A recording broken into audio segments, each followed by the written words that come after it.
Naranasan mo na bang bastidin, tanggihan, o hindi pansinin? Yung tipong binigay mo na ang lahat, pero ang sagot pa rin ay hindi, masakit, nakakahiya, at minsan nakakababa ng tiwala sa sarili. Pero teka, paano kung sabihin ko sa'yo na ang bawat rejection ay hindi sumpa kundi biyaya? Ayon sa Stoic na si Marcus Aurelius, ang tunay na lakas ay hindi nakikita sa dami ng tagumpay, kundi sa paraan ng pagtayo sa gitna ng pagtanggi. Ang bawat no ay hindi pader para hadlangan ka, kundi direksyon para itama ang landas mo.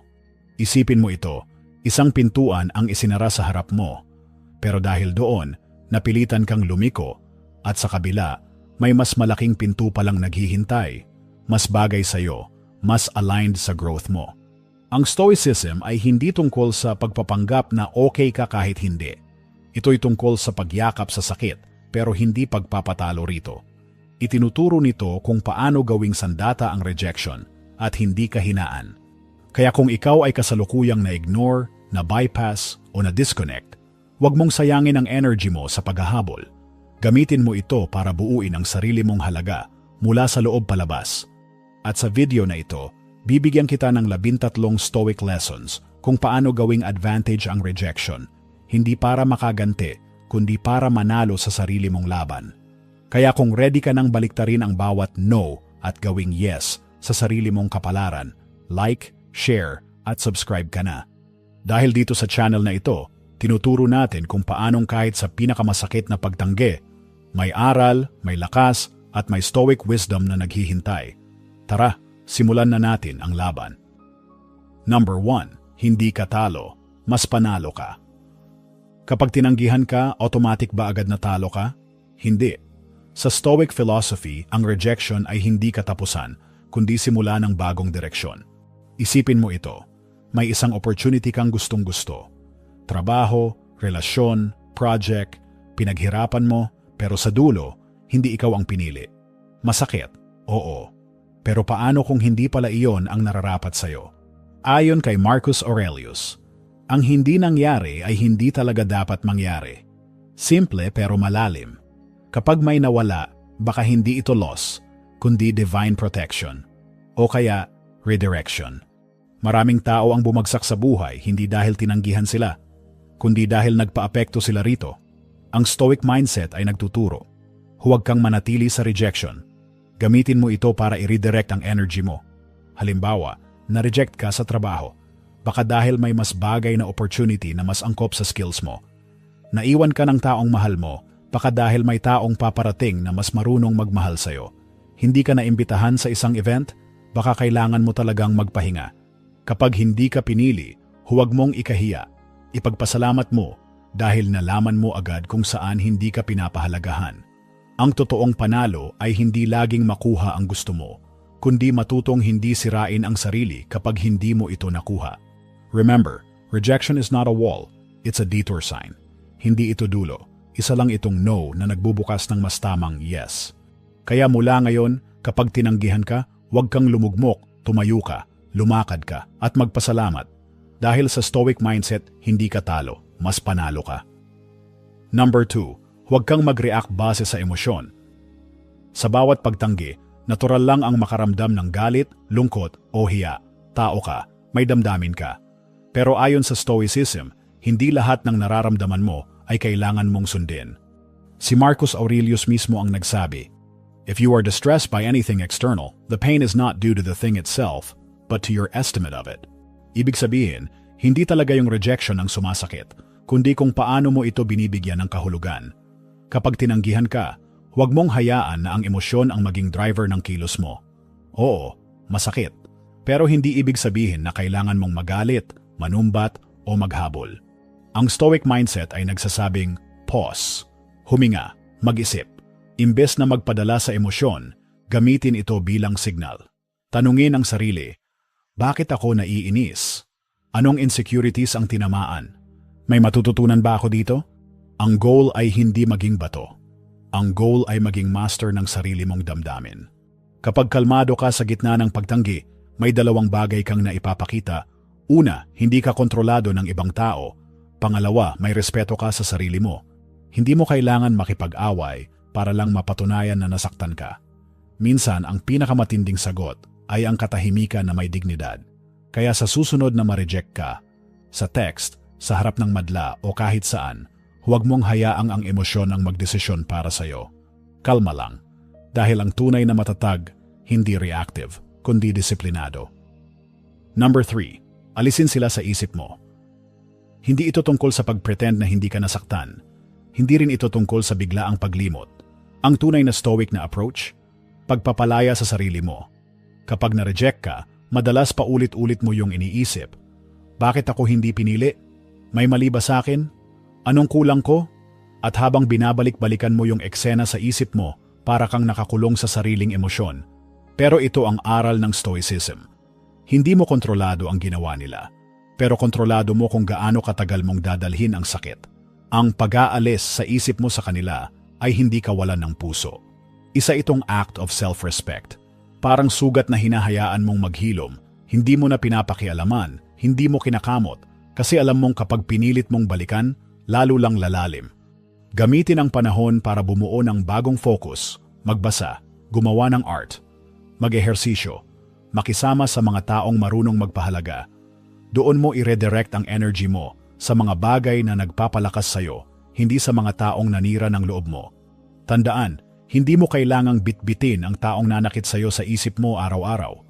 Hindi mo kailangang dumaan sa lahat ng lugar na may alaala niya. Hindi mo kailangang hintayin ang closure. Minsan, ang closure, ikaw mismo ang gumagawa. Kaya kung gusto mong gumaan ang loob mo, huwag mong bitbitin ang bigat na hindi naman sa'yo. Alisin mo sila sa isip mo, hindi dahil sa galit, kundi dahil pinili mong mahalin at buuin ang sarili mong kapayapaan. Number 4. Patunayan ang halaga mo. Kapag na-reject ka, pakiramdam mo minsan, para kang invisible. Hindi ka nakita, hindi ka pinili, hindi ka pinahalagahan. Pero sa halip na mawalan ng gana, gamitin mo yan bilang gasolina. Ayon sa Stoicism, ang halaga mo ay hindi dapat nakabase sa tingin ng iba, kundi sa gawa mo, sa karakter mo, sa disiplina mo. Kaya kung feeling mo binaliwala ka, ito ang perfect moment para patunayan ang sarili mo. Hindi sa kanila, kundi sa sarili mo mismo. Na-bypass ka sa promotion, galingan mo pa sa trabaho, na-ghost ka, mas pagtuunan mo ng pansin ang growth mo. Hindi ka napili, gumawa ka ng daan kung saan ikaw ang boss ng sariling tagumpay mo. Tulad ng sabi ni Marcus Aurelius, waste no more time arguing what a good man should be one. Walang saysay ang paghabol sa validation ng iba. Mas mahalaga na ikaw mismo, alam mo ang halaga mo, at pinapatunayan mo ito sa pamamagitan ng aksyon. Mag-volunteer, mag-aral, magtayo ng side hustle, magsimula ng bagong routine. Ang goal ay hindi para ipakita sa kanila. Ang goal ay para mas mapalapit ka sa best version ng sarili mo.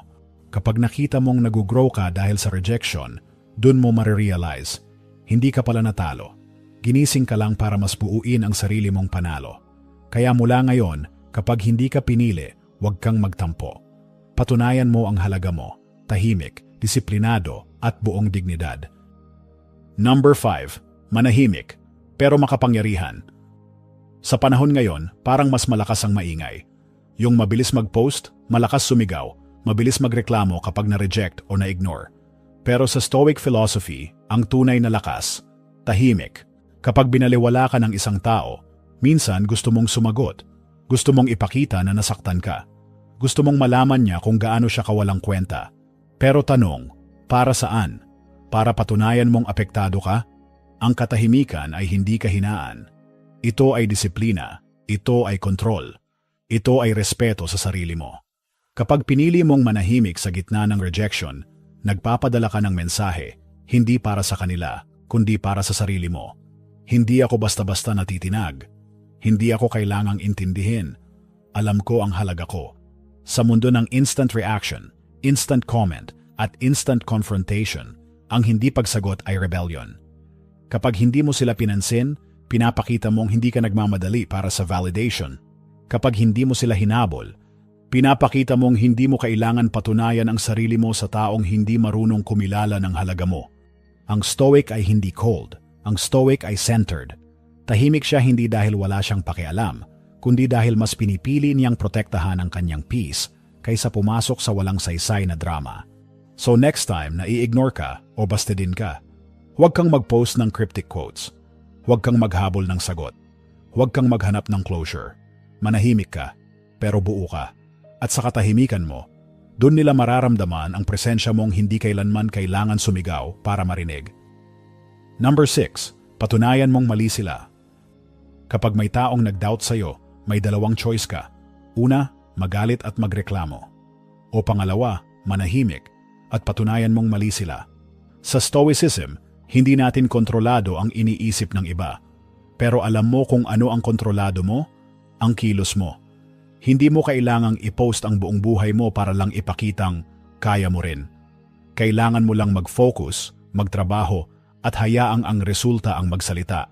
Hindi ka raw creative? Gumawa ka ng content, ng art, o ng project na magpapatunay ng kabaligtaran. Hindi ka raw seryoso sa goals mo.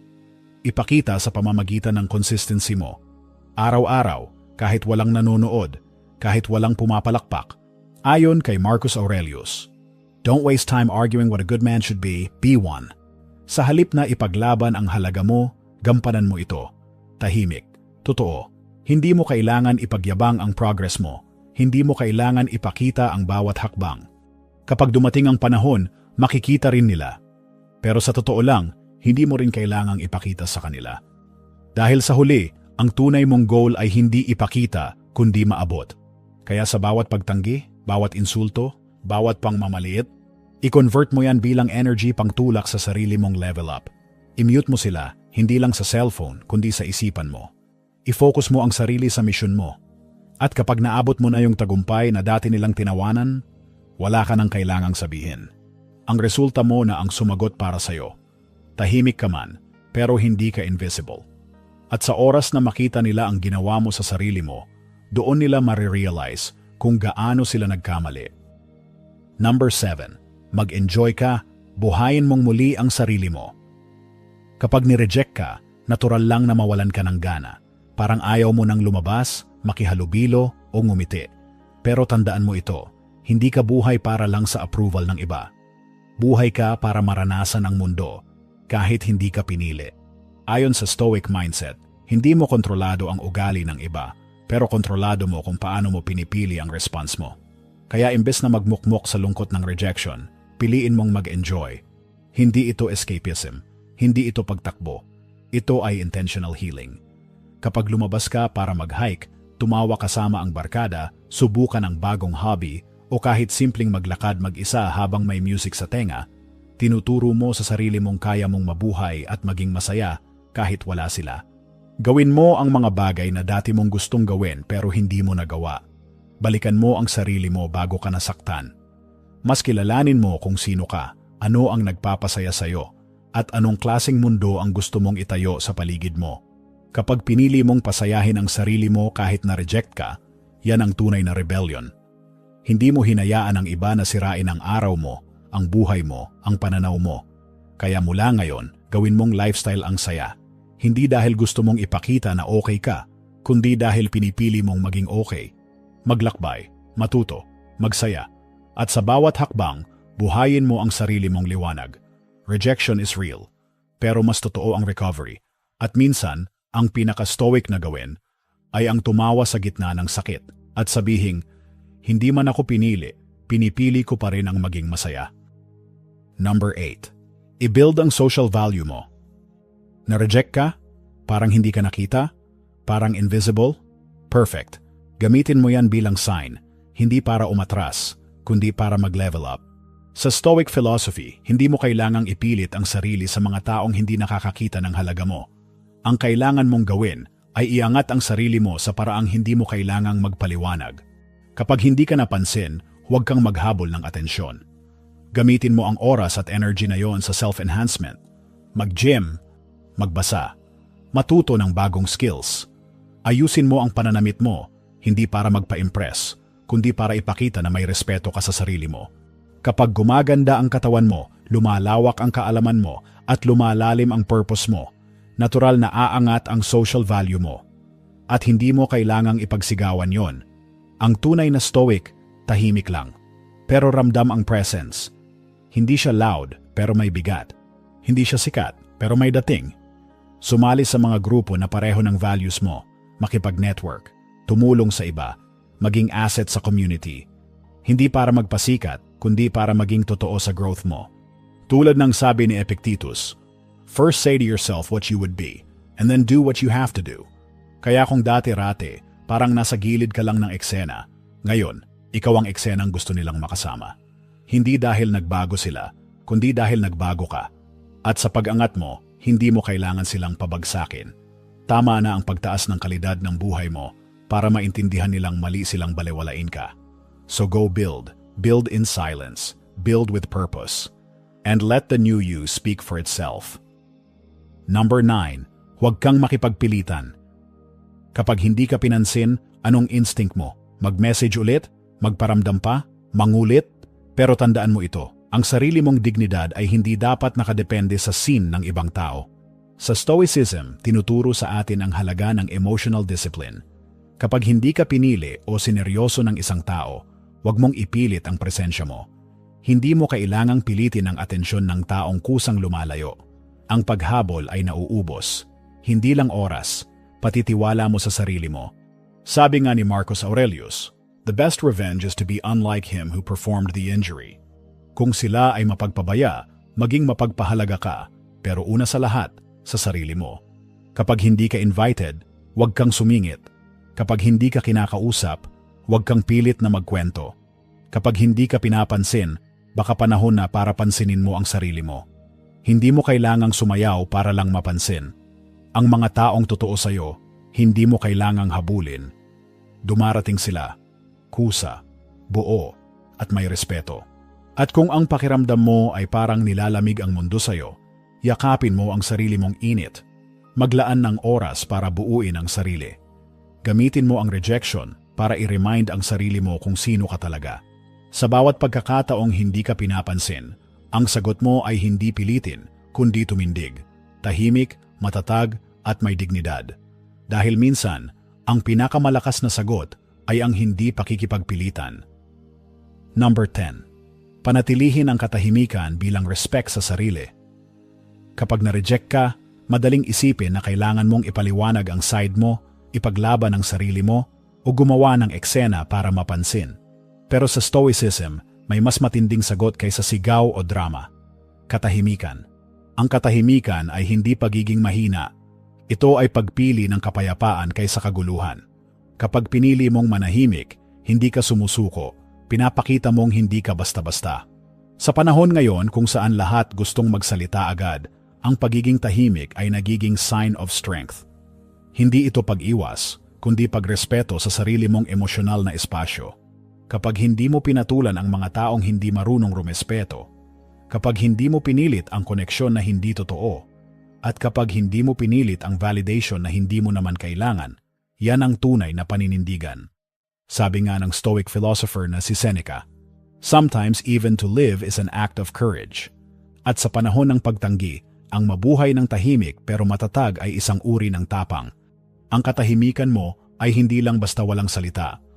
Ito ay isang malinaw na mensahe na kaya mong i-handle ang sakit, na hindi mo kailangan ng atensyon nila para maging buo, at napipiliin mong huwag bumaba sa level ng mga taong hindi kayang i-handle ang sarili nilang emosyon. Kaya kapag tinanggihan ka, iwanan mong tahimik, hindi dahil duwag ka, kundi dahil may respeto ka sa sarili mong dignidad. Sa mundong maingay, ang tahimik na tao na may paninindigan, siya ang pinakamatatag. Number 11. Huwag magmakaawa ng atensyon.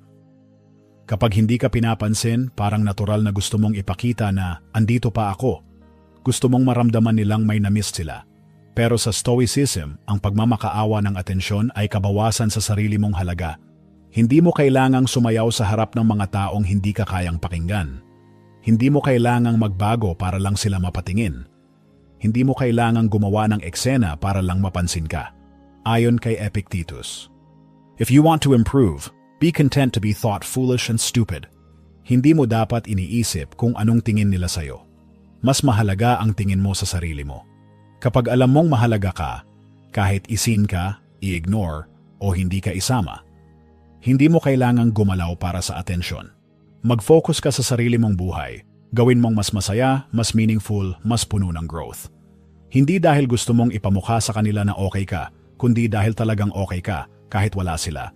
Kapag pinili mong hindi maghabol, hindi mamilit, hindi magpakababa, pinapakita mong buo ka.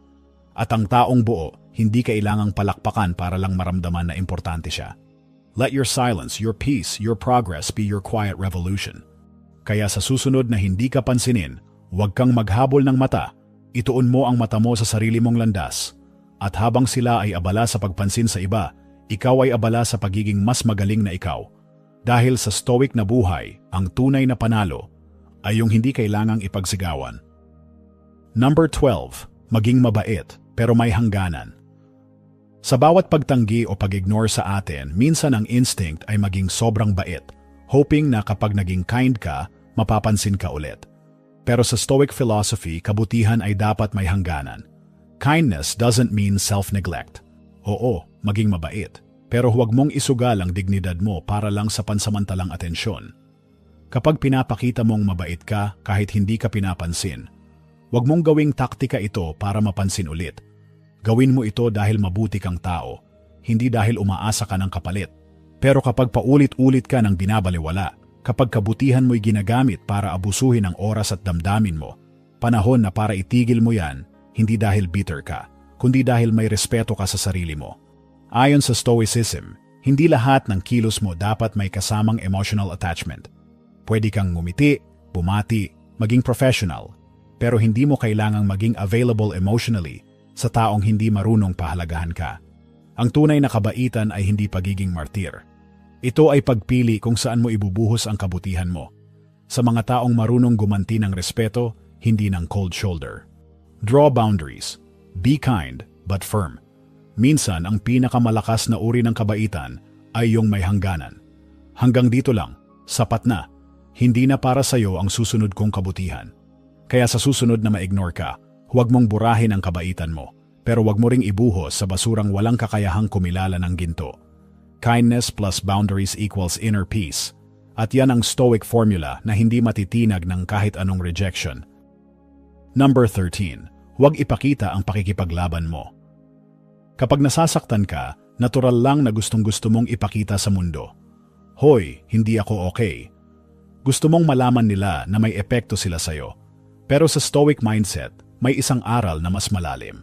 Ang tunay na lakas ay hindi ipinaparada. Iniingatan ito. Hindi ibig sabihin na magpanggap kang hindi apektado. Hindi rin ito denial. Ito ay disiplina. Ito ay pagpili na buuin ang sarili mo sa tahimik na paraan kahit walang nakakakita. Kapag ipinakita mo ang bawat luha, bawat breakdown, bawat hinaing, kanino mo ito pinapakita? Sa taong nanakit? Sa taong wala namang pakialam? Huwag. Gamitin mo ang sakit bilang panloob na apoy. Panibagong dahilan para bumangon. Tahimik mong buuin ang panibagong ikaw. Mas matatag, mas buo, mas kalmado. Sabi nga ni Marcus Aurelius, the best revenge is not to be like your enemy. At kung ang nanakit sa'yo ay pabaya, insensitive, o manipulative, ang pinakamalakas mong tugon ay ang tahimik mong pag-angat. Kahit umiiyak ka sa loob, lakasan mo ang postura mo sa labas. Kahit nadurog ka, panatilihin mong buo ang tindig mo. Hindi dahil plastic ka, kundi dahil pinipili mong huwag maging alipin ng emosyon mo.